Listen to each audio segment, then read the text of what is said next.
In this video, we'll show you how to change the air filter on your Ford F-150.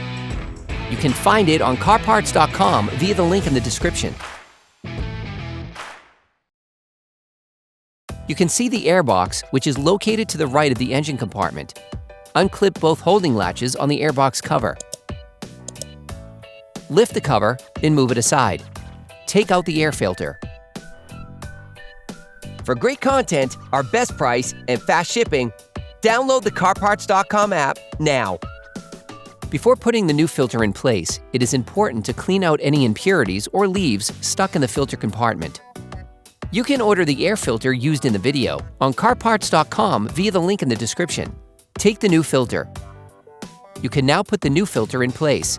To put the flange in, incline it so that the interlocking studs go in first.